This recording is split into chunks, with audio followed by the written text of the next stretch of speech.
नमस्कार विद्यार्थियों, प्यारे दोस्तों। मैं विकास भट्ट, नोरा सुपर 50 ई स्कूल के डिजिटल प्लेटफॉर्म पर आप सभी का एक बार फिर से स्वागत करता हूं। दोस्तों, पिछले वीडियो में हमने प्रायिकता कंप्लीट कर ली थी और आज हम जो टॉपिक पढ़ने वाले हैं, जो प्रश्नावली हम पढ़ने वाले हैं, उसको हम सांख्यिकी बोलते हैं हिंदी में और इंग्लिश में स्टैटिक्स बोलते हैं। काफ़ी इंपॉर्टेंट प्रश्नावली है, लगभग 13 नंबर की प्रश्नावली है, जिससे कम से कम 6-7 क्वेश्चन हमें पेपर में जरूर देखने को मिलते हैं। ठीक है ना।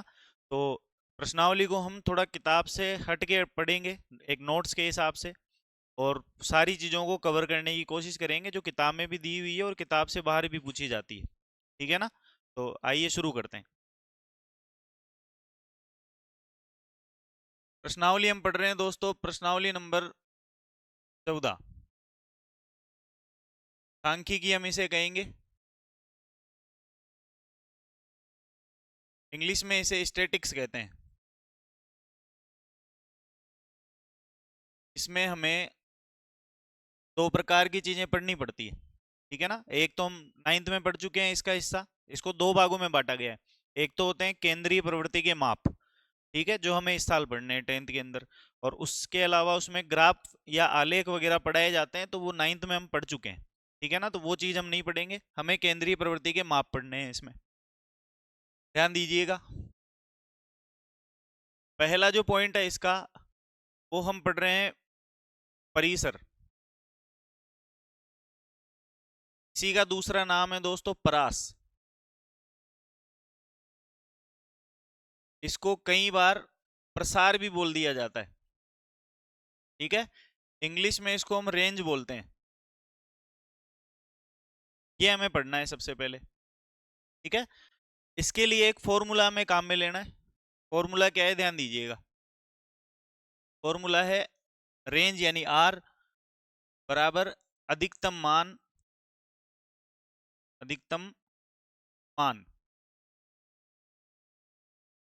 माइनस न्यूनतम मान।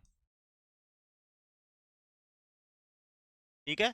अधिकतम मान माइनस न्यूनतम मान, ये फॉर्मूला हमें इसमें काम में लेना। ठीक है ना। इस फॉर्मूले या इस सूत्र की सहायता से हम परिसर, प्रसार या परास ज्ञात कर सकते हैं। इंग्लिश में एक ही नेम है रेंज। अगर कोई कंफ्यूजन है तो हम रेंज से समझ सकते हैं। प्रश्न किस तरीके के आएंगे, ध्यान दीजिएगा। ठीक है। प्रत्येक टॉपिक के मैं क्वेश्चन भी साथ में लेके चलूंगा, तो उसके हिसाब से आप समझिएगा। क्वेश्चन नंबर 1 देखते हैं इसका। जैसे प्रश्न आ गया, दिए गए आंकड़े या निम्नलिखित आंकड़ों का, क्या कहा गया, निम्नलिखित आंकड़ों का परिसर ज्ञात कीजिए। निम्नलिखित आंकड़ों का परिसर ज्ञात कीजिए। आंकड़े कुछ इस तरीके से दिए हुए हैं, जैसे यहाँ मान लेते हैं हम 5, 1, 7, 9, 11, ये कुछ आंकड़े हमने ले ली। ठीक है ना। इनका परिसर हमें ज्ञात करना है। तो परिसर के लिए क्या करेंगे, इसका फॉर्मूला हम काम में लेंगे। ठीक है ना। तो आर बराबर, फॉर्मूला क्या है, ध्यान दीजिएगा, अधिकतम मान माइनस न्यूनतम मान। तो अधिकतम मान कितना है इसका, देखो सबसे ज्यादा मान कौन सा है, 11, तो यहाँ 11 आ जाएगा। माइनस न्यूनतम मान, तो सबसे छोटा मान कौन सा है, 1। तो 11 में से हमें कितना घटाना है, 1 घटाना है। 11 में से 1 घटाएंगे तो कितना आ जाएगा दोस्तों, 10। ठीक है। तो ये इसका उत्तर हो जाएगा। बिल्कुल सिंपल सी चीज है, अगर हमें सूत्र याद है तो हम आसानी से हल कर सकते हैं। ठीक है ना। तो ये हो गया परिसर, प्रसार या परास। इसको कठिन बनाने के लिए प्रश्न को थोड़ा सा चेंज किया जा सकता है। कैसे पूछा जा सकता है, ध्यान दीजिएगा। क्वेश्चन नंबर 2 हम थोड़ा सा चेंज करके लेते हैं।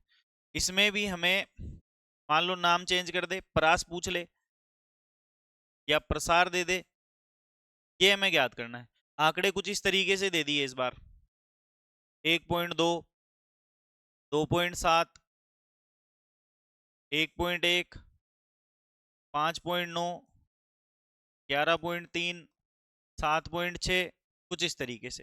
ठीक है ना। ये आंकड़े में दे दिए, इस बार पॉइंटों में दशमलव रूप में दिया हुआ है, तो उसको टफ टफ बनाने के लिए, कठिन बनाने के लिए इस तरीके से लिखा जा सकता है। तो यहाँ परिसर या प्रसार हम ज्ञात करेंगे, तो सूत्र यहाँ भी सेम वही काम में आएगा। ठीक है ना। इसका सॉल्यूशन क्या होगा, तो सूत्र वही काम में आना है, आर बराबर अधिकतम मान माइनस न्यूनतम मान। तो यहां अगर हम देखेंगे तो सबसे बड़ा मान हमें कौन सा दिखाई दे रहा है, 11.3, और इसमें सबसे छोटा मान कौन सा दिखाई दे रहा है, 1.1। यहाँ थोड़ा ध्यान दीजिएगा, छोटा और बड़ा मान चुनने में गलती नहीं करनी है, ठीक है ना, उसी मान को लेना है जो वास्तव में छोटा और बड़ा है।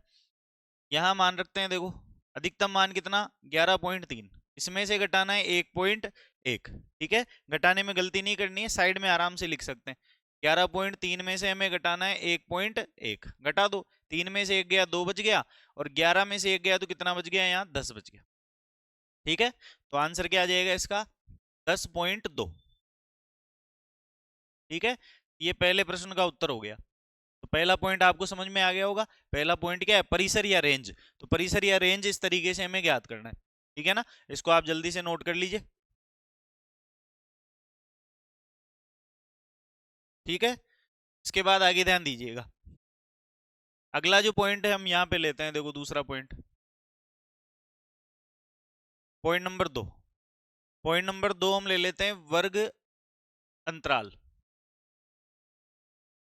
वर्ग अंतराल, या इसी का दूसरा नाम है दोस्तों वर्ग चौड़ाई, वर्ग अंतराल या वर्ग चौड़ाई, ठीक है। इसको हाइट बोलते हैं, तो हाइट का मतलब एच से रिप्रेजेंट करेंगे, ठीक है। हाइट का मतलब वैसे ऊंचाई होता है, लेकिन यहाँ हाइट का मतलब जो है वो वर्ग की बीच की हाइट यानी वर्ग के बीच की चौड़ाई है, तो एच से अपने को रिप्रेजेंट करना है। तो पॉइंट नंबर 2 है वर्ग अंतराल या वर्ग चौड़ाई, इसको हम हाइट बोलते हैं। हाइट का मतलब वैसे क्या होता है, ऊंचाई, लेकिन यहाँ हाइट का मतलब है वर्ग के बीच की हाइट यानी वर्ग के बीच की चौड़ाई या वर्ग के बीच का अंतराल। इसके लिए भी एक सूत्र काम में लिया जाएगा, सूत्र क्या है, एच बराबर उच्च सीमा माइनस निम्न सीमा, ठीक है ना, यानी upper limit minus lower limit. इसका भी कुछ एग्जाम्पल हम लेते हैं, एक क्वेश्चन हम ले लेते हैं यहाँ पे। क्या क्वेश्चन है, ध्यान दीजिएगा, निम्न से वर्ग अंतराल ज्ञात कीजिए,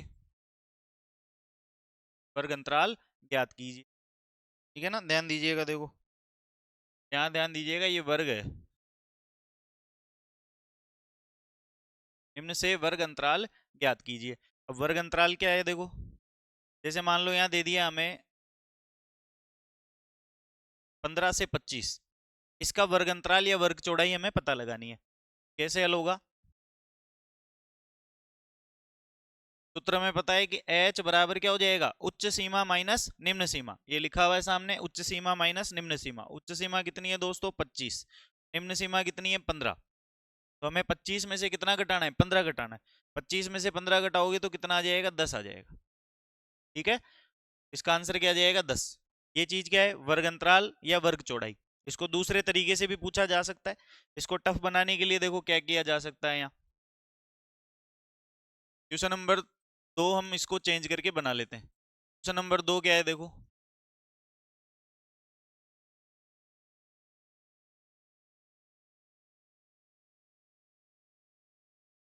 निम्न की वर्ग चौड़ाई ज्ञात कीजिए। क्या प्रश्न है, निम्न की वर्ग चौड़ाई ज्ञात कीजिए। यहां दे दिया मान लो 10.5 से 21.5, ठीक है, थोड़ा सा चेंज करने से प्रश्न ऑटोमेटिक अच्छा हो जाएगा। तो यहाँ दशमलव रूप में दिया हुआ है 10.5 से 21.5, इसके बीच का अंतर हमें पता लगाना है, ठीक है ना। तो बीच का अंतर हम पता लगाएंगे, तो यहाँ भी सेम तरीका है, क्या करना है, h यानी हाइट बराबर यानी वर्ग चौड़ाई या वर्ग अंतराल बराबर उच्च सीमा, उच्च सीमा कितनी है 21.5, निम्न सीमा कितनी है 10.5, इसको घटाना है।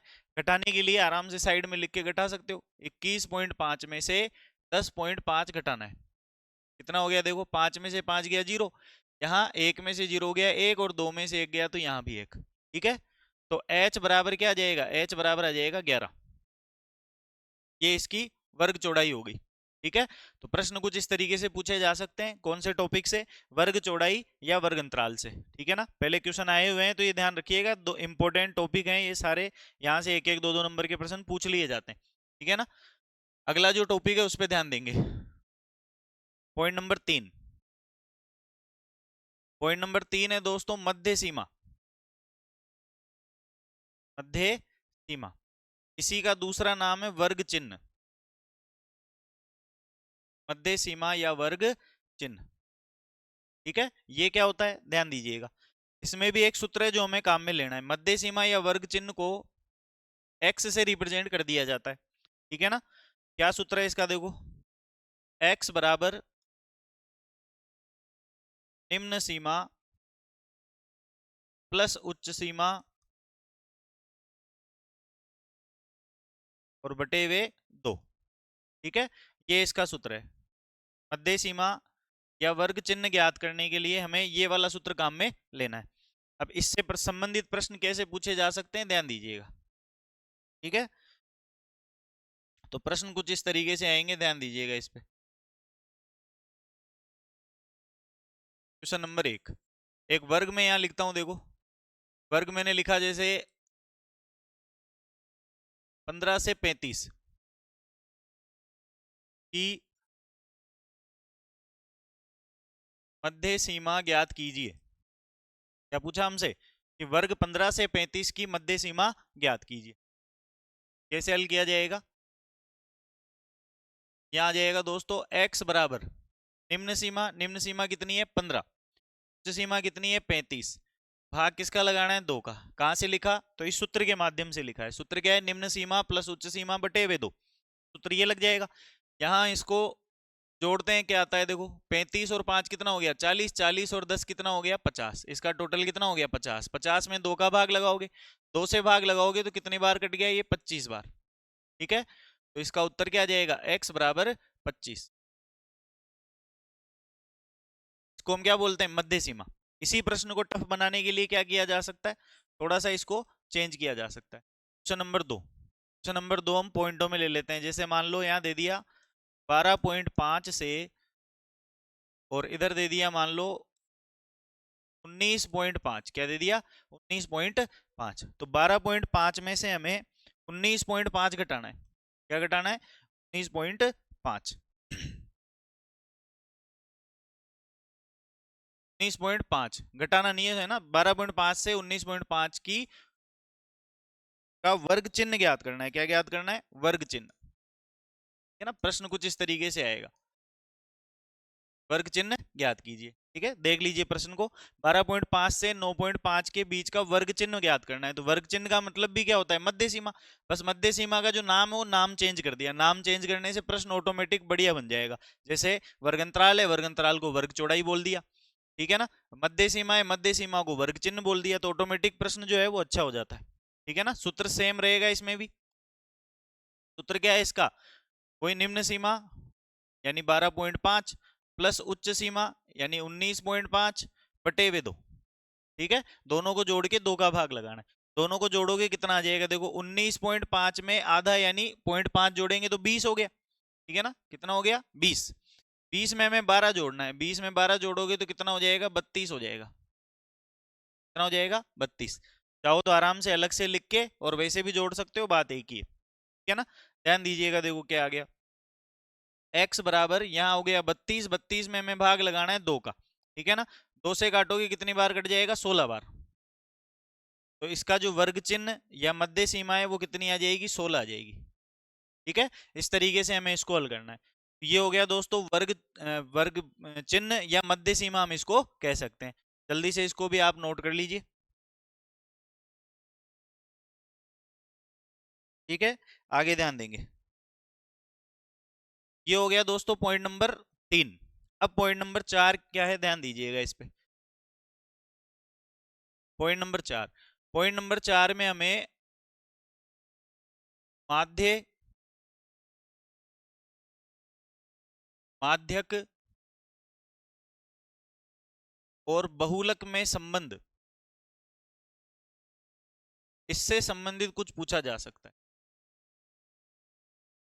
अभी तक हमने इस चीज को नहीं समझा है, माध्य क्या चीज है, बहुलक क्या चीज है, वो हम अलग से डिटेल में समझेंगे। ठीक है ना, ये एक छोटा पॉइंट है जिससे कई बार 1 नंबर का प्रश्न पूछ लिया जाता है, इसलिए हम इसको पहले समझ रहे हैं। ठीक है ना, तो इसमें ध्यान दीजिएगा, इसमें एक सूत्र है जिसके बारे में कई बार पूछ लिया जाता है। सूत्र क्या है, देखो सूत्र है दोस्तों, बहुलक बराबर 3 माध्यक -2 माध्य। ठीक है, बहुलक बराबर 3 माध्यक माइनस 2 माध्य, ये इसका सूत्र है। याद करने का इजी सा तरीका है, मैं बता देता हूं आपको। यहाँ देखो, यहाँ बहुलक लिखा हुआ है, बहुलक का मतलब क्या है, एक बहुलक। यहाँ कोई गुणांक नहीं है, कोई गुणांक नहीं है, तो क्या पढ़ोगे इसको, एक बहुलक। एक बहुलक कब आएगा, जब हम 3 माध्यक में से 2 माध्य घटा देंगे। ठीक है ना, सीधा सा तरीका है, याद रख सकते हो। 3 माध्यक में से कितना घटाना है, 2 माध्य घटाना है। तो 3 में से 2 गया, कितना बचा, 1, और 1 कौन बचा, बहुलक। तो ऐसे याद रख सकते हो इसको कि एक बहुलक जो है वो कब आएगा, जब 3 माध्यक में से 2 माध्य घटा देंगे। ठीक है, इसके जो प्रश्न है वो किस तरीके से पूछे जाते हैं, ध्यान दीजिएगा। क्वेश्चन नंबर 1 हम देखते हैं। क्वेश्चन नंबर 1 क्या है, यदि दिए गए आंकड़ों, क्या कहा गया, यदि दिए गए आंकड़ों का माध्यक 15 है तथा माध्य 14 है, ठीक है ना, और भी कोई संख्या हो सकती है, तो बहुलक ज्ञात कीजिए। क्या ज्ञात करना है, बहुलक ज्ञात करना है। किस तरीके से हल करेंगे, ध्यान दीजिएगा। एक तो क्या दिया हुआ है, माध्यक जो है वो 15 है इसका, और माध्य जो है वो 14 है। ठीक है ना, यहाँ थोड़ा सा एक चीज और ध्यान दीजिएगा, माध्य को x के ऊपर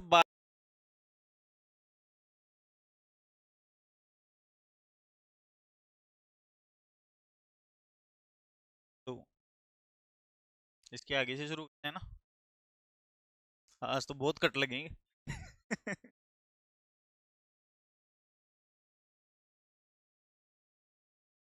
तो इसको किस तरीके से हल करना है, ध्यान दीजिएगा। यहाँ हम इसके संबंध के सूत्र का प्रयोग करेंगे। संबंध का सूत्र क्या है दोस्तों, बहुलक बराबर 3 माध्यक माइनस 2 माध्य। ठीक है, इस सूत्र का प्रयोग करना है। बहुलक को जेड से रिप्रेजेंट करते हैं, जो कि हमें ज्ञात करना है। ठीक है, बहुलक ज्ञात करना है ना, माध्यक की जगह क्या रखोगे, 3 इंटू माध्यक की जगह में रखना है 15, माइनस 2 इंटू माध्य, माध्य की जगह में रखना है 14, ये आ जाएगा।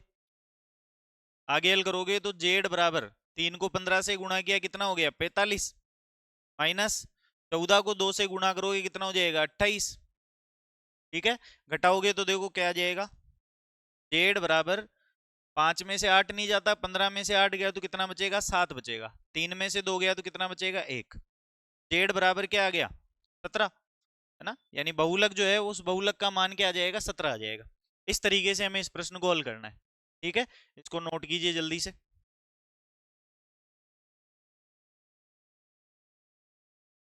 ठीक है, अगले प्रश्न पे ध्यान दीजिएगा।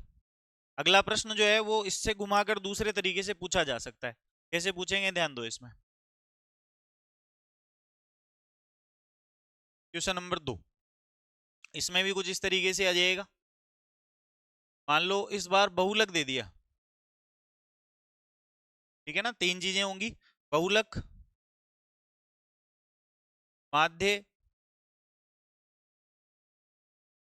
और माध्यक। ठीक है, बहुलक, माध्यक और माध्य, 3 चीजें होंगी, 3 से प्रश्न बनाया जा सकता है। हम मान लेते हैं कि इस बार हमें माध्यक ज्ञात करना है। ठीक है, बहुलक की जगह हम ले लेते हैं, जैसे बहुलक हमने ले लिया 20। ठीक है, और माध्यम भी हम इसी तरीके से कुछ ले लेते हैं, जैसे माध्य ले लिया हमने 5। ये 2 मान हम ले रहे हैं। ठीक है ना, कैसे हल होगा, ध्यान दीजिएगा। सबसे पहले वही संबंध हमें लिखना है इसका, बहुलक बराबर 3 माध्यक माइनस 2 माध्य, मान रखेंगे इसमें। बहुलक की जगह में क्या रखना है, 20 रखना है। 3 माध्यक, तो 3 माध्यक को हम m से रिप्रेजेंट कर सकते हैं, माइनस 2 माध्य, माध्य की जगह में क्या रखना है, 5 रखना है। ठीक है, आगे हल करते हैं इसको।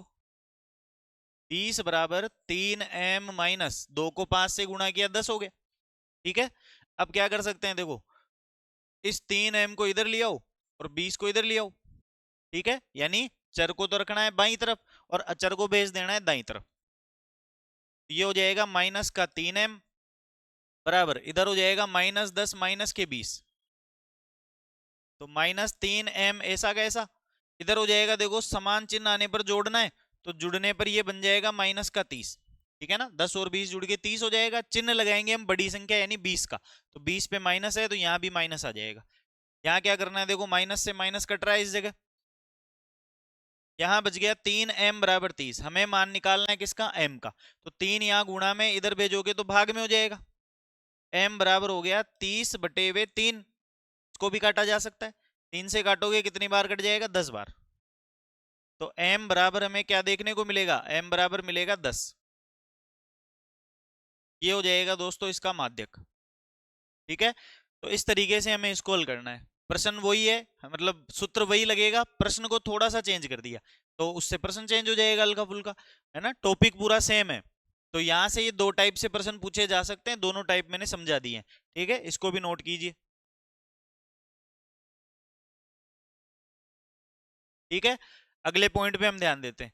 तो इससे संबंधित हमने 4 पॉइंट अभी तक पढ़ लिए हैं। अब हम देखेंगे दोस्तों केंद्रीय प्रवृत्ति के माप, क्या पढ़ना है अपने को, केंद्रीय प्रवृत्ति के माप।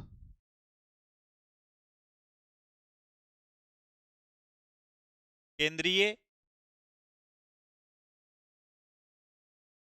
प्रवृत्ति के माप।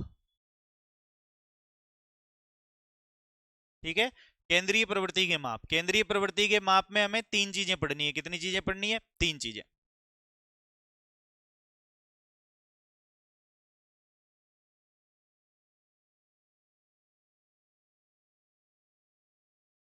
इसमें हमें दोस्तों 3 चीजें पढ़नी है। पहला तो हमें पढ़ना है समांतर माध्य, समांतर माध्य। दूसरा हमें पढ़ना है इसमें माध्यक या माध्यिका,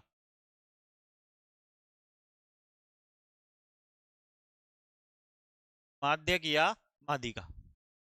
और तीसरा हमें पढ़ना है इसमें बहुलक। ठीक है, तो ये 3 पॉइंट हमें इसमें पढ़ने हैं। केंद्रीय प्रवृत्ति के माप में हमें ये 3 चीजें पढ़नी है। कौन कौन सी, समांतर माध्य, माध्यक या माध्यिका, और तीसरा पॉइंट है बहुलक। ठीक है, ध्यान दीजिएगा। इनको समांतर माध्य को मीन बोला जाता है, क्या बोला जाता है, मीन। माध्यक या माध्यिका को मीडियन बोला जाता है, और बहुलक को मोड बोला जाता है। ठीक है, अब यहां देखोगे तो यहाँ तीनों की जो मीनिंग है वो एम से शुरू हो रही है, देखो तीनों पे एम आ रहा है, तो तीनों का संकेत एम तो नहीं लिख सकते, तो यहाँ संकेत कुछ इस तरीके से चेंज किए हैं। देखो इसका जो संकेत है वो एक्स बार लिखा जाता है समांतर माध्य के लिए, माध्यक के लिए एम लिखा जाता है, और बहुलक के लिए जेड लिखा जाता है। ठीक है, ये इन तीनों के संकेत है। अब इनके अंदर देखो हमें तीनों पॉइंट को डिटेल से पढ़ना है। यहाँ तीनों पॉइंट से बड़े क्वेश्चन भी आते हैं, छोटे क्वेश्चन भी आते हैं। ठीक है ना, इसमें हम सबसे पहला पॉइंट शुरू करते हैं समांतर माध्य। एक बार इसको नोट कर लीजिए आप।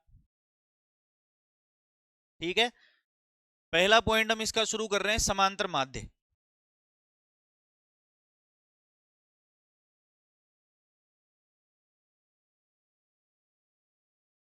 पहला पॉइंट क्या है दोस्तों, समांतर माध्य।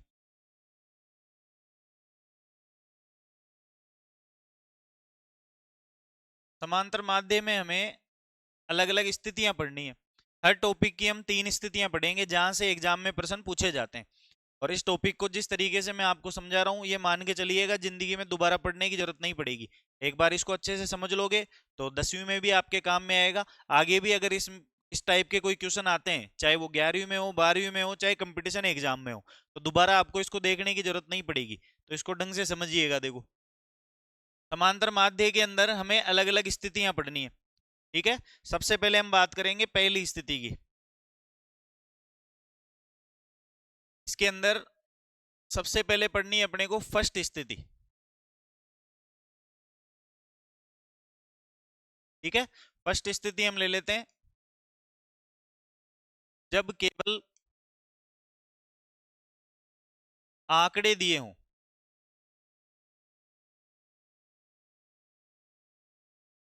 जब केवल आंकड़े दिए हों, ठीक है ना, केवल डेटा दिया जाएगा, कोई बारंबारता नहीं दी जाएगी, कोई सारणी नहीं दी जाएगी, केवल आंकड़े दिए जाएंगे, ठीक है ना। उस स्थिति में हमें कहा जाएगा कि इसका माध्य ज्ञात करो। तो इसके लिए एक सूत्र काम में लेना है हमें, समांतर माध्य x बार बराबर आंकड़ों का योग बटे हुए आंकड़ों की संख्या, आंकड़ों का योग बटे हुए आंकड़ों की संख्या, ये वाला सूत्र हमें काम में लेना है, ठीक है। और यहां एक चीज और ध्यान दीजिएगा, कई बार आंकड़ों के स्थान पर प्रेक्षण भी लिख दिया जाता है, ठीक है ना, दोनों का मतलब एक ही है, प्रेक्षण का मतलब भी डेटा है और आंकड़ों का मतलब भी डेटा है। तो कोई भी जो सूचना है वो गणितीय रूप में जब लिखी जाएगी उसको आंकड़े या प्रेक्षण हम बोलते हैं। तो चाहे प्रेक्षणों का योग बटे हुए प्रेक्षणों की संख्या में देखने को मिले या आंकड़ों का योग बटे हुए आंकड़ों की संख्या में देखने को मिले, दोनों का मतलब क्या होगा, समांतर माध्य। और ये सूत्र कब लगेगा, जब केवल आंकड़े दिए गए होंगे, ठीक है ना। कुछ एग्जाम्पल हम इसके लेते हैं। प्रश्न यहाँ दो तरीके से पूछे जा सकते हैं, ठीक है ना, ध्यान दीजिएगा। देखो, दो तरीके से हमें प्रश्न देखने को मिलेंगे। पहला जो प्रश्न है कुछ ऐसे आ सकता है, देखो, निम्नलिखित आंकड़ों का समांतर माध्य ज्ञात कीजिए। ऐसा प्रश्न हमें देखने को मिल सकता है, ठीक है। कुछ आंकड़े यहाँ दे दिए जाएंगे, जैसे मान लो यहाँ आ गया 5, 10, 6, 1, 3, 9, 11, 3, 2, 1, 17 मान लो। ये कुछ आंकड़े हमें दिए गए हैं, इनका हमें क्या ज्ञात करना है, समांतर माध्य ज्ञात करना है। कैसे हल होगा, ध्यान दीजिएगा। तरीका हमें पता है, क्या करना है हमें, समांतर माध्य यानी x बार बराबर आंकड़ों का योग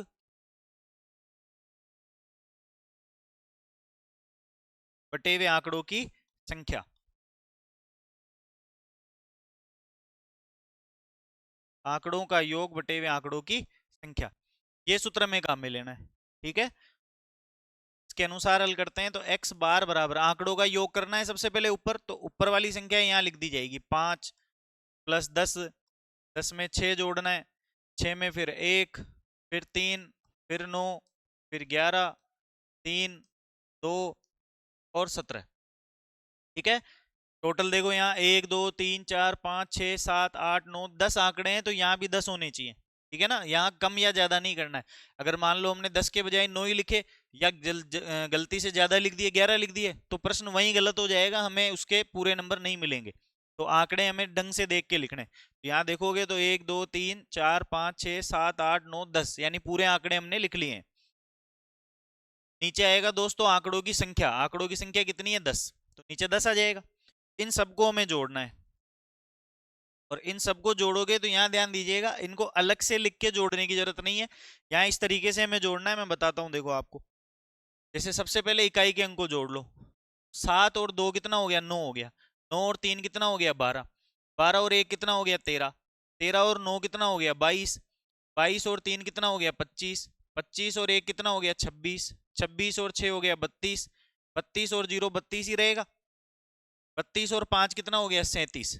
37 के हम कितने लिखेंगे, 7 लिखेंगे, हासिल के 3 आ जाएगा। 3 में हमें जोड़ना है कितना, 1। 3 और 1 कितना हो गया, 4। 4 और 1 कितना हो गया, 5। 5 और 1 कितना हो गया, 6। कितना आ गया दोस्तों, 67, यानी 67 आ गया। नीचे कितना लिखोगे, 10 लिखोगे, ठीक है। एक बार वापस देख लेना जल्दी से कि जोड़ने में गलती नहीं होनी चाहिए। तो ये कितना हो गया देखो, 7 और 2 9, 9 और 3 12, 12 और 1 13, 13 और 9 22, 3 25, 1 26, 26 और 6 32, 32 और 5 कितना हो गया 37, 37 के 7 हासिल के 3, 3 और 1 कितना हो गया 4, 4 और 1 5, 5 और 1 6, तो 67 आ जाएगा। भाग लगाओगे तो यहाँ ध्यान दीजिएगा, देखो अगर नीचे 10 100 1000 इस प्रकार की संख्याएं आती है तो नीचे जितनी जीरो होती है उतनी संख्या बाद में पॉइंट लगा दिया जाता है, उसी को उसका भाग माना जाएगा। यानी हमें इसको 10 के भाग लगाने की आवश्यकता नहीं है, 10 को हटा दो और एक संख्या बाद पॉइंट लगा दो। एक संख्या बाद क्यों? क्योंकि नीचे एक जीरो है, जितनी जीरो होगी उतनी ही संख्या बाद में पॉइंट लग जाएगा। तो क्या आ जाएगा दोस्तों, देखो ये नीचे से 10 हट गया और एक संख्या बाद हमें पॉइंट लगानी है। पॉइंट जो लगानी है वो लगानी है इकाई के अंक के बाद में, ठीक है ना, इकाई के अंक के स्थान से हम पॉइंट लगाना शुरू करेंगे। तो आंसर जो है वो कितना आ जाएगा 6.7। ठीक है, तो इस तरीके के प्रश्न हमसे पूछे जाते हैं। ये पहला टाइप का प्रश्न हो गया, किससे? समांतर माध्य से। स्थिति नंबर 1 के अंदर ये पहले टाइप का क्वेश्चन हो जाएगा, ठीक है ना, इसको नोट कीजिए जल्दी से। चलिए आगे ध्यान दीजिएगा।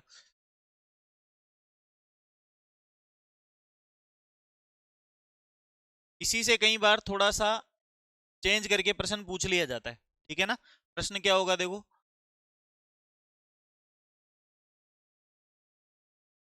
कोई निम्नलिखित आंकड़ों से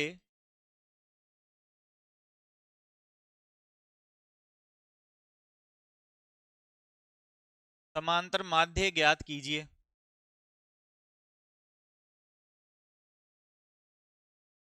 ठीक है, निम्नलिखित आंकड़ों से समांतर माध्य ज्ञात कीजिए। तो यहाँ आंकड़े जो है वो कुछ इस तरीके से दिए जाएंगे। देखो इस प्रश्न को हम थोड़ा सा चेंज करते हैं, ठीक है ना। प्रश्न चेंज इसलिए कर रहे हैं क्योंकि यहाँ हमें पिछले प्रश्न से थोड़ा अलग लेना है, ठीक है ना। इसको थोड़ा सा हम चेंज करते हैं। निम्नलिखित आंकड़ों का समांतर माध्य खालिस्तान है, यानी माध्य पहले से दे दिया जाएगा। तो x का मान ज्ञात कीजिए, या यहाँ और भी कोई पद हो सकता है। x का मान ज्ञात करना है, या मान लो यहाँ k दे दी जाए, p दे दिया जाए, कोई भी अक्षर दे दिया जाएगा, उसका मान हमें पूछा जाएगा, ठीक है ना। कुछ आंकड़े हम यहाँ ले लेते हैं इसी टाइप के। इससे संबंधित अगर हम कोई आंकड़े लेते हैं इस टाइप के, जैसे ध्यान दीजिएगा, देखो 3 7 9 x और 5, ये कुछ संख्याएं हमने ले ली और इसका समांतर माध्य मान लीजिए 6 दिया हुआ है। क्या दिया हुआ है? 6। अब ये प्रश्न थोड़ा सा चेंज हो गया, इसमें क्या किया कि जो आंकड़े दिए गए उसमें से एक आंकड़े को हटा दिया, यानी गायब कर दिया, और उत्तर जो आएगा समांतर माध्य वो पहले से दे दिया, ठीक है। तो तरीका सेम रहेगा, केवल प्रश्न पूछने की जो तरीका है वो थोड़ा सा चेंज कर दिया, हल करने का तरीका चेंज नहीं होगा, ठीक है ना, प्रश्न का चेंज है केवल। कैसे होगा ध्यान दीजिएगा इधर। अब मैंने क्या कहा, प्रश्न का हल करने का तरीका पूरा सेम है। कैसे? ध्यान दीजिएगा। माध्य x बार बराबर हमें क्या दे दिया? 6। माध्य यहां पहले से दे दिया। माध्य की जगह हमें सूत्र लगाना है। सूत्र क्या होगा? आंकड़ों का योग बटे हुए आंकड़ों की संख्या। आंकड़ों की संख्या, और बराबर में कितना आ जाएगा? 6 आ जाएगा। यहां मान रखना है। तो आंकड़ों का योग करोगे तो पहले नंबर पे आ गया 3, फिर आ गया 7, फिर आ गया 9, फिर आ गया x, और लास्ट में कितना? 5। आंकड़ों का योग बटे हुए आंकड़ों की संख्या। संख्या कितनी है दोस्तों? 1 2 3 4 और 5। ध्यान दीजिएगा, इसको भी गिनना है ना। अज्ञात है लेकिन कोई ना कोई आंकड़ा तो है। तो 3 और 2 कितना हो गया? 5 हो गया। और इधर कितना आ जाएगा? 6 आ जाएगा। हमें क्या करना है? हमें इस x का मान ज्ञात करना है। ये इस x का मान कितना आएगा? तो क्या करना है, देखो इस 5 को हम इधर भेजेंगे तो 5 यहाँ भाग के रूप में है, x के नीचे लिखा हुआ है मतलब भाग के रूप में, तो उधर जाएगा गुणा हो जाएगा। तो इधर मैं लिख देता हूं 5 इंटू 6 कितना हो गया? 30 हो गया। गुणा होते कितना हो जाएगा? 30 हो जाएगा। और इधर कितना हो गया? देखो इनको जोड़ेंगे कितना बनेगा? 3 और 7 कितना? 10। इसके बाद में 10 और 9 कितना? 19। 19 और 5 कितना? 24। 24 प्लस x हो गया, ठीक है।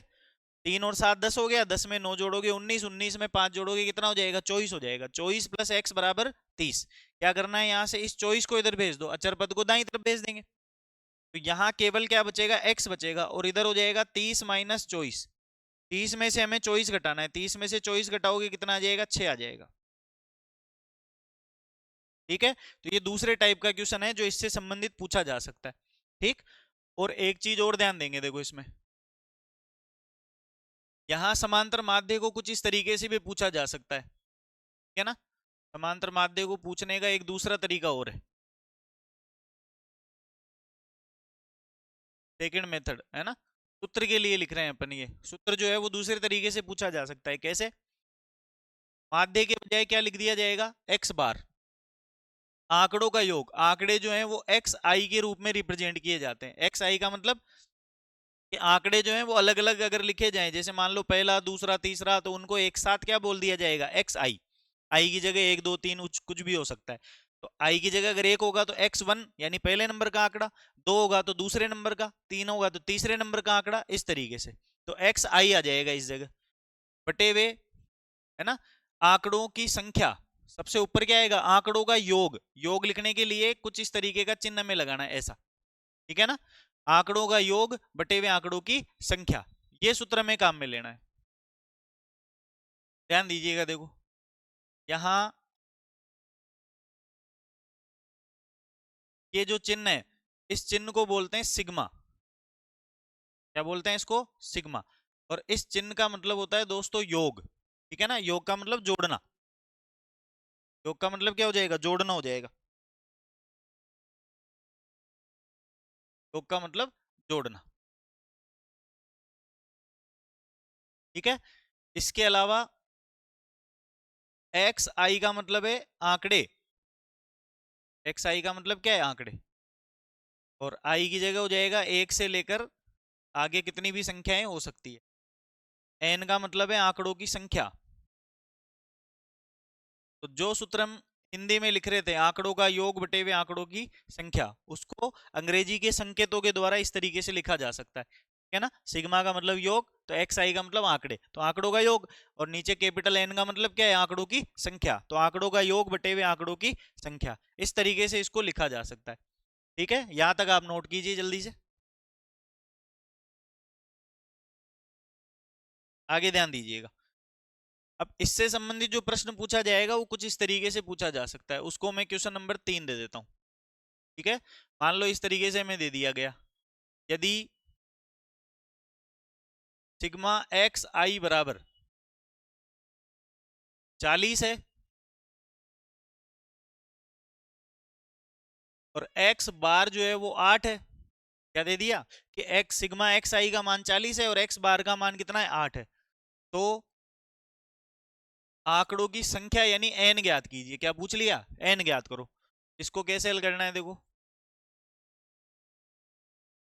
तो क्या हो गया, एक्स बार बराबर सिग्मा एक्स आई बटे वे एन। मान रखेंगे तो एक्स बार बराबर सिग्मा एक्स आई की जगह 40 रखना है, एन की जगह हमें ज्ञात करना है। और ये जो एक्स बार है इसको हम हटा सकते हैं, और इसकी जगह क्या लिख सकते हैं, इसकी जगह लिख सकते हैं हम 8। क्या लिख सकते हैं, 8 लिख सकते हैं, ठीक है ना। ध्यान दीजिएगा, देखो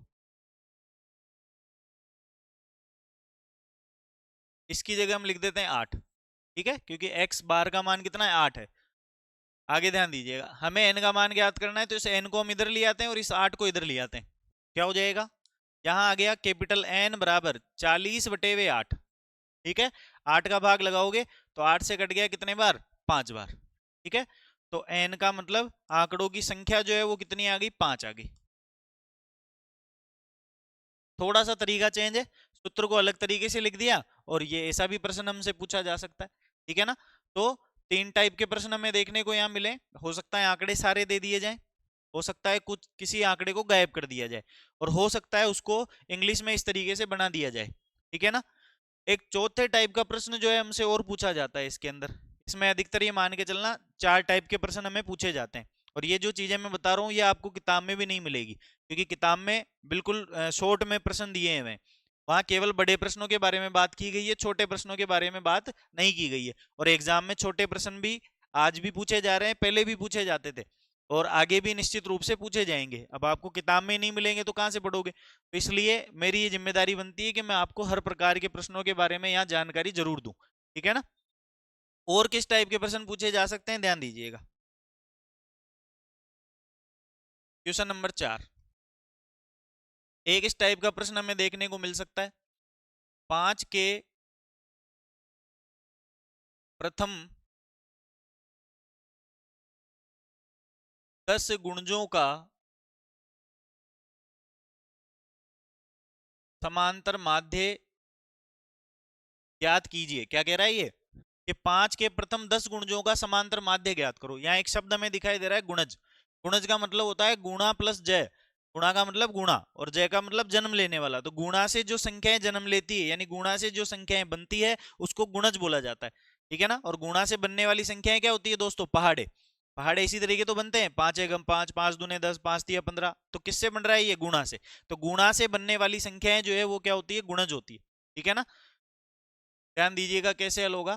तो यहाँ जो आंकड़े हैं वो प्रत्यक्ष रूप में नहीं है बल्कि छुपे हुए हैं, तो अपने को उन आंकड़ों को निकालना है। क्या हो जाएगा देखो, 5 के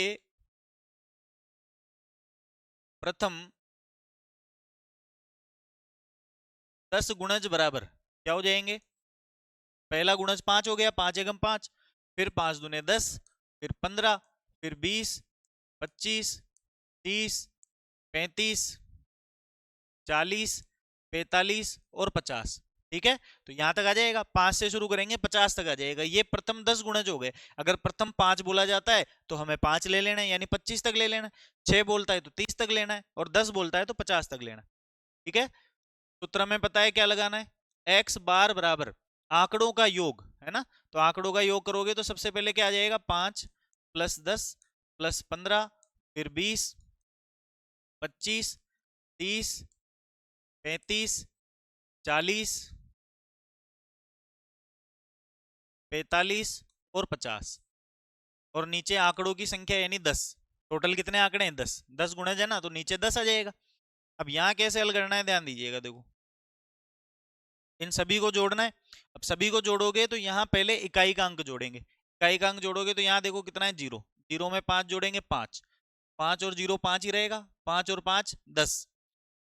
10 और 5 कितना? 15। 15 और 5 कितना? 20। 20 और 5 कितना? 25। कितना आ गया दोस्तों? 25। 25 के 5 हासिल के 2। 2 में 5 जोड़ोगे कितना हो जाएगा? 7। 7 और 4 11। 11 और 4 15। 15 और 3 18। 18 और 3 21। 21 और 2 23। 23 और 2 25। 25 और 1 26। 26 और 1 कितना हो गया? 27। क्या हो गया दोस्तों? 275 बटे हुए 10। ठीक है? जोड़ने में गलती नहीं करनी है, वापस उसको चेक कर लीजिएगा। ठीक है? तो यहाँ देखो 5, 5 और 5 10, 15, 20 और 25। 25 के 5 हासिल के 2।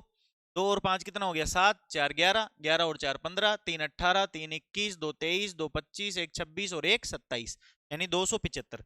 275 में हमें 10 का भाग लगाना है। और अभी थोड़ी देर पहले मैंने क्या समझाया है कि नीचे अगर 10, 100, 1000 इस टाइप की संख्या है तो नीचे जितनी जीरो हो उतनी संख्या बाद में पॉइंट लगा दो, वही उसका भाग माना जाएगा।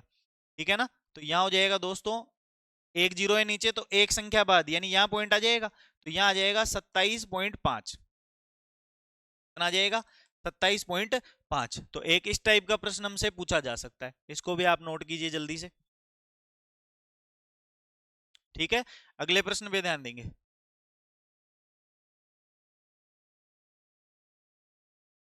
Question number 5। क्वेश्चन नंबर 5 में हमें ऐसे पूछा जा सकता है, देखो, प्रथम 5 सम संख्याओं का माध्य ज्ञात कीजिए। क्या पूछ लिया? कि प्रथम 5 सम संख्याओं का माध्य ज्ञात करो। अब यहाँ कैसी संख्याएं पूछी गई है दोस्तों? सम संख्या है। सम संख्या का मतलब ऐसी संख्या जिसमें 2 का भाग जा सकता है। ठीक है? यहाँ आ जाएगा प्रथम 5 सम संख्याएं बराबर 2 से शुरू हो जाएगी। 2, 4, 6, 8 और 10। यहां तक आ जाएगा। इसको हल करते हैं, देखो, कोई x बार बराबर आंकड़ों का योग बटे हुए आंकड़ों की संख्या, आंकड़ों का योग करोगे तो 2 + 4 + 6 + 8 + 10 बटे हुए आंकड़ों की संख्या, आंकड़ों की संख्या करोगे तो नीचे कितना आ जाएगा, 5 आ जाएगा, क्योंकि 5 आंकड़े हैं। इनको जोड़ते हैं, देखो कितना हो जाएगा, जोड़ने पर कितना हो रहा है, देखो 2 और 4 6, 6 और 6 12, 12 और 8 20, 20 और 10 कितना हो गया, 30 हो गया। 30 में किसका भाग लगाना है, 5 का भाग लगाना है। ठीक है, क्या हो जाएगा, देखो 5 से काट सकते हो, कितनी बार कट जाएगा, 6 बार। और ये भी ध्यान रखेंगे, हो सकता है पूरा पूरा कट जाए, नहीं कटता है तो पॉइंटों में हमें लिखना है। ठीक है ना, तो ये आ जाएगा x बार बराबर 6, ये इसका उत्तर हो गया। अब यहां अगर इसने सम पूछा है तो ये विषम भी तो पूछ सकता है। क्या पूछ सकता है दोस्तों, विषम। और विषम का मतलब क्या होता है, जिनमें दो का भाग नहीं जाता है। तो एक से हमें शुरू करना है ना, 1 3 5 7 9 11, इस तरीके से अगर विषम पूछता है तो इस तरीके से हमें हल करना है उसको। ठीक है, और क्या पूछा जा सकता है, ध्यान दीजिएगा। क्वेश्चन नंबर 6 हमसे पूछा जा सकता है इस टाइप से, प्रथम 6 दे दी, मान लो प्रथम 6 अभाज्य संख्याओं का, प्रथम 6 अभाज्य संख्याओं का समांतर माध्य ज्ञात कीजिए। ये प्रश्न दे दिया, मान लो कि प्रथम 6 अभाज्य संख्याओं का समांतर माध्य ज्ञात करो। तो यहाँ क्या करना है, देखो वही अभाज्य संख्या। अब हमें ये पता नहीं है कि अभाज्य संख्या किसे कहते हैं, तो हम इस प्रश्न को नहीं कर पाएंगे। ठीक है ना, इसीलिए ये जो इस टाइप के क्वेश्चन है ये अच्छे क्वेश्चन माने जाते हैं। अभाज्य संख्या का मतलब ऐसी संख्या जिसमें स्वयं के अलावा और एक के अलावा अन्य संख्या का भाग नहीं जाए। कौन कौन सी संख्याएं, ध्यान दीजिएगा। प्रथम 6 अभाज्य संख्याएं, प्रथम 6 अभाज्य संख्याएं बराबर, पहली अभाज्य संख्या 2 होगी, एक को शामिल नहीं करना है। 2 के बाद में 3, 3 के बाद में 5, फिर 7, फिर 11 और फिर 13। हमें कितनी लेनी है, 6 संख्याएं लेनी है। तो 6 हो गई क्या, देखो देंगे 1 2 3 4 5 और 6, यानी 6 संख्याएं हमने ले ली। इसके बाद क्या करना है, वही सेम तरीका, इन आंकड़ों का हमें माध्य ज्ञात करना है। तो आंकड़ों का योग, यानी 2 + 3 + 5 + 7 + 11 + 13, और नीचे आंकड़ों की संख्या। आंकड़े कितने हैं दोस्तों, 6। क्या हो जाएगा, ध्यान दीजिएगा। इसलिए x बार बराबर, यहां जोड़ेंगे तो कितना हो रहा है, देखो 2 और 3 5, 5 और 5 10 हो गया, 10 और 7 17 हो गया, 17 और 1 18, 18 और 10 कितना हो गया, 28, 28 और 3 31, 31 और 10 कितना हो गया, 41। पर कितना आ रहा है, 41 आ रहा है, नीचे कितना, 6। ठीक है, जोड़ने में गलती नहीं करनी है, ध्यान दीजिएगा, है ना। वापस देख लीजिए, 2 और 3 कितना, 5, 5 और 5 कितना, 10, 10 और 7 कितना, 17, 17 और 1 कितना हो गया, 18, 18 और 10 कितना हो गया, 28, 28 और 3 हो गया 31, 31 में 10 जोड़ोगे तो 41। 41 में हमें भाग लगाना है दोस्तों 6 का। अब यहाँ वो नियम काम नहीं करेंगे, क्योंकि यहाँ पूरा पूरा भाग नहीं जा रहा है। तो यहाँ ध्यान दीजिएगा, आराम से आप अलग लिख के भाग लगा सकते हो। 41 में हमें भाग लगाना है किसका, 6 का। ठीक है, सबसे पहले 6 बार में 36 आ गया, कितना बचेगा, 5 बच गया। अब देखो 5 में भाग नहीं जाता है, न ही हमारे पास आगे संख्याएं लिखने के लिए, तो यहाँ हम पॉइंट लगा देते हैं और यहाँ कर देते हैं 0। ठीक है, 50 में लगाओगे तो 8 बार में भाग जाएगा और कितना आ जाएगा, 48 आ जाएगा। कितना बचा, 2, 2 के आगे 0 लगाओगे 20 बन जाएगा। फिर 3 बार में भाग लगाओगे 18 आ जाएगा। कितना बचा, 2, फिर वापस 3 बार भाग लगाओगे तो 18 आ जाएगा। यानी हमें जो भाग देना है ना, वो पॉइंट के बाद 3 अंकों तक जरूर देना है। ठीक है, 2 अंकों तक नहीं देना है, ध्यान रखना, 3 अंकों तक देना है, क्योंकि तीसरे अंक से पिछला जो अंक है वो चेंज हो सकता है। कैसे चेंज होगा वो हम देखेंगे आगे। तो यहाँ आ गया अपने पास दोस्तों 6.833। ठीक है, ध्यान दीजिएगा आगे, तो ये हो गया 6.833। एक तो ये उत्तर हमें लिखना है। ठीक है, और इसमें क्या होता है, देखो दोस्तों, अगर तीसरे नंबर का है वो 5 से छोटा है, तो 5 से छोटा होने पर पिछला जो मान है वो वैसा का वैसा लिख दिया जाएगा। यानी इसको अगर हम सार्थक अंक के रूप में लिखते हैं तो क्या लिखा जाएगा, तो लिखा जाएगा x बार बराबर 6.8 और 3, 2 अंकों तक हम लिखेंगे तो 6.83 हम इसको लिख सकते। ठीक है, और अगर तीसरे नंबर का अंक 5 या 5 से बड़ा है तो फिर इसको 83 के बजाय 84 लिखा जाएगा। 83 के बजाय क्या लिखना है, 84 लिखना है, बढ़ाकर लिखना है उसको, ठीक है ना। इसको हम बोलते हैं लगभग मान। और कभी किसी प्रश्न के अंदर हम देखेंगे तो मैं आपको और एक बार समझा दूंगा इस चीज को। बाकी ध्यान रखना है, पॉइंट के बाद 3 अंकों तक भाग जरूर लगाएं। तो एक इस टाइप का प्रश्न हमसे पूछा जा सकता है, नॉर्मल सी बात है। अब भाज्य संख्या पूछा जाएगा तो भाज्य संख्या भी पूछ सकता है, ठीक है ना। और भाज्य संख्या क्या होती है, ध्यान दीजिएगा इधर, थोड़ा सा मैं आपको बता देता हूँ। भाज्य संख्या, भाज्य संख्या का मतलब क्या होता है, ऐसी संख्या जिसमें एक तो स्वयं का भाग जाए, ठीक है ना, स्वयं का भी भाग जाएगा, और दूसरी संख्या का भी भाग जाएगा, दोनों संख्या का भाग जाएगा। उस स्थिति में उसको भाज्य कहा जाएगा। ऐसी संख्या जिसमें स्वयं के अलावा अन्य संख्या का भी भाग जाए उसको हम कहते हैं भाज्य संख्या। तो हो सकता है वो भाज्य पूछ ले हमसे, ठीक। यहां तक आप नोट कीजिए जल्दी से, ठीक है। आगे ध्यान दीजिएगा। तो हम क्वेश्चन नंबर 6 इसके देख चुके हैं। क्वेश्चन नंबर 7 क्या पूछा जा सकता है, किस टाइप का प्रश्न बन सकता है, देखो क्वेश्चन नंबर 7 हमसे पूछ सकता है प्रथम 10 प्राकृत संख्याओं के माध्य ज्ञात कीजिए, ठीक है ना।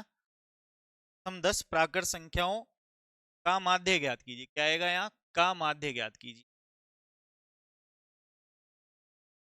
ठीक है। अब यहाँ भी देखो जो संख्याएं वो छुपी हुई है, अपने को उन संख्याओं को निकालना है। प्रथम 10 प्राकृत संख्याएं, और हमें पता है कि प्राकृत संख्या क्या होती है, नेचुरल नंबर। और नेचुरल नंबर जो है वो 1 से शुरू होते हैं, ठीक है ना। नेचुरल का मतलब प्राकृतिक, और प्राकृतिक गणित के अंदर क्या होता है, गिनती। सबसे पहले क्या सिखाई जाती है, गिनती सिखाई जाती है, और गिनती कहाँ से शुरू होती है, 1 से, ठीक है। तो यहाँ प्रथम 10 प्राकृत संख्याएं बराबर क्या हो जाएगी दोस्तों, 1 से लेकर 10 तक लिखना है, ठीक है। 1 से लेकर कहां तक लिखना है, 10 तक लिखना है। तरीका वही रहेगा, x बार बराबर आंकड़ों का योग बटे हुए आंकड़ों की संख्या, 1 + 2 3 4 5 6 7 8 और 10। नीचे आंकड़ों की संख्या यानी 10 हम लिखेंगे, ठीक है। ऊपर वाली संख्याओं को जोड़ना है, कितना हो जाएगा, देखो क्या हो जाएगा, 1 और 2 कितना हो गया, 3, 3 और 3 6, 6 और 4 10, 10 और 5 15, 15 और 6 हो गया 21, 21 और 7 हो गया 28, 28 और 8 हो गया 36, 36 और 9 45, 45 और 10 कितना हो गया, 55 हो गया, कितना हो गया, 55 बटे हुए 10, ठीक है। रिपीट कर लीजिएगा, जोड़ लीजिएगा वापस। तो 3 और 3 6, 4 10, 5 15, 6 21, 21 और 7 कितना 28, 28 और 8 36, 36 और 9 45, 45 और 10 कितना हो जाएगा, 55 हो जाएगा। 55 में 10 का भाग लगाओगे तो 5.5, ठीक है। इस तरीके से हमें इसको हल करना है। तो प्राकृत संख्या के बारे में पूछा जा सकता है, ठीक। एक प्रश्न मैं आपको देता हूं, आप इसको हल करके और इसका जो उत्तर है वो कमेंट बॉक्स में जरूर लिखिएगा। प्रथम 10 पूर्ण संख्याओं का समांतर माध्य ज्ञात कीजिए, ठीक है। पूर्ण संख्या का मतलब आपको पता होगा, तो आप कोशिश कीजिएगा इस प्रश्न को कि किस तरीके से इसको हल करना है। इसका आंसर आप कमेंट बॉक्स में जरूर लिखें, ठीक है ना। एक बार इसको नोट कर लीजिए अच्छे से। तो दोस्तों आज हमने प्रश्नावली नंबर 14 सांख्यिकी जो है उसकी थोड़ा सा बेसिक हमने पढ़े हैं, स्टार्टिंग की है। स्टार्टिंग में हमने कुछ टॉपिक पढ़े हैं, जैसे हमने आज किसकी चर्चा की, परिसर के बारे में हमने पढ़ा। इसके बाद में हमने परिसर के बाद में हमें वर्ग चौड़ाई के बारे में जाना, वर्ग चिन्ह और मध्य सीमा के बारे में हमने जाना। उसके बाद में माध्य, माध्यक और बहुलक में संबंध हमने पढ़ लिया है। फिर केंद्रीय प्रवृत्ति के माप हमने शुरू किया है, जिसमें सबसे पहला टॉपिक हम पढ़ रहे हैं कौन सा, समांतर माध्य। समांतर माध्य के अंदर 3 स्थितियां हमें पढ़नी है। सबसे पहले हम पढ़ रहे हैं स्थिति नंबर 1, जिसमें केवल और केवल हमें आंकड़े दिए जाएंगे, और आंकड़े दिए गए हों तो सूत्र लगाना है आंकड़ों का योग बटे हुए आंकड़ों की संख्या। और उसके हमने 3 से 4 टाइप के प्रश्न जो एग्जाम में पूछे जाते हैं वो सारे हमने पढ़ लिए हैं, ठीक है ना। तो उम्मीद है कि आपको आज का जो सेशन है वो अच्छा लगा होगा, सारे प्रश्न आपको समझ में आए होंगे। और इसी तरीके से आप वीडियो जो है उनको शेयर कीजिए, अपने दोस्तों तक ज़्यादा से ज़्यादा उसको पहुंचाइए, ताकि उनको भी चीज़ें जो है वो सीखने को मिल सके। अच्छा लगता है तो लाइक कीजिए, कमेंट कीजिए। इस प्रश्न का उत्तर आपको कमेंट जरूर करना है, ठीक है ना। तो आज के सेशन को यहीं समाप्त करते हैं, मिलते हैं अगले वीडियो में। जय हिंद, जय भारत।